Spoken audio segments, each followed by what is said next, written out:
Are you struggling with the OET listening test and searching for an effective strategy to help you get a high score? Well, keep watching because in this video, I'm going to reveal a simple yet effective approach that will help you.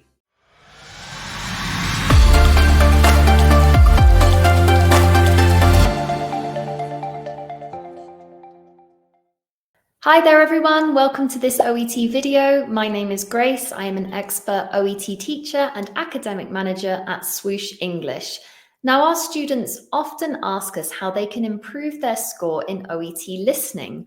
Well, the most important thing that you can do is to review, practice and develop essential strategies that you can use for the exam. So it's really important that you know which strategies you're going to use for each part of the listening test. Now in this video, I'm going to focus on the strategy of keywords.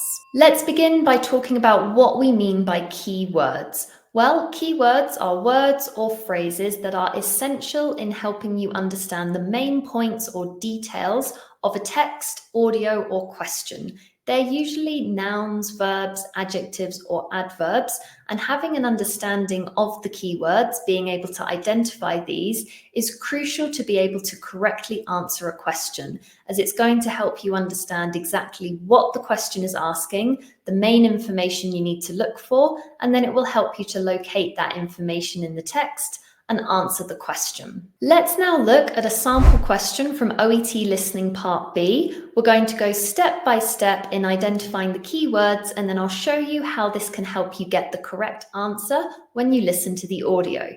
Here's our question then for Part B. Now, as you probably already know, in OET Listening Part B, you'll have a sentence that gives the context. So in this conversation, you hear a conversation between two speech pathologists. Next, we're going to go to the question and first identify what the question is asking us for. So we're looking for a keyword in the question here, and the keyword is reason.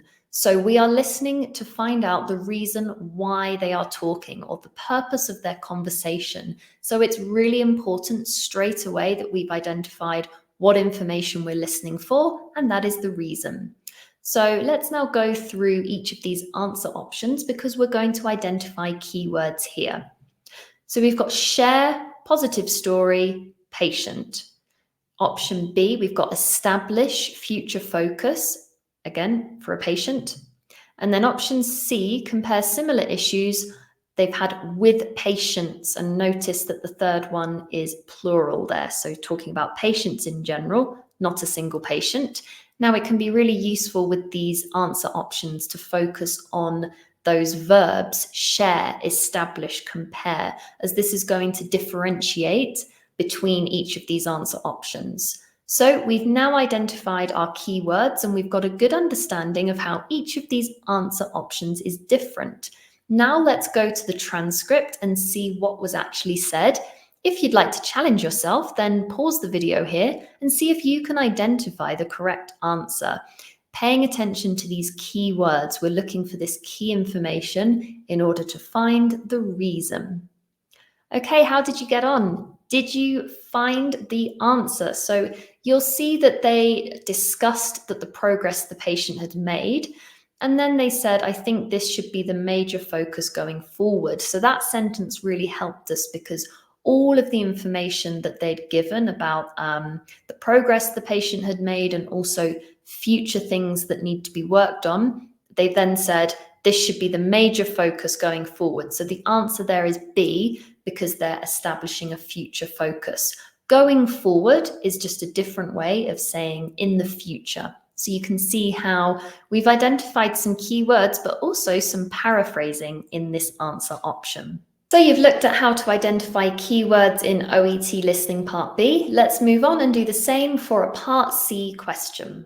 Here's our first question then. This text or audio is an interview discussing celiac disease. So first we're going to go to our question and identify the keywords, which are celiac and underreported due to. So we are listening for the reason why they are underreported. Now let's go to the answer options. In option A, we have most people, mild form. Now, the reason I've indicated most as a keyword here is because you might have a distractor in the audio. So you might hear them mention about sometimes people having a mild form of the disease, but it's important here that we identify that most as a key word. So we only know that this is the answer if we hear that idea expressed about most people. So that's a really important thing to keep in mind in OET listening, to ensure that you identify those types of words, most or some or all, as keywords. Now let's continue with options B and C. So we've got disease, miscategorized healthcare professionals, and then option C, disease usually developing from ages 40 to 60. So we've identified ages 40 to 60 as our keywords there. Now I'm going to show you the transcript, and if you like, pause the video here and have a go at this yourself. So try to identify the correct answer in the transcript. Okay, everyone, how did you get on? Let's take a look.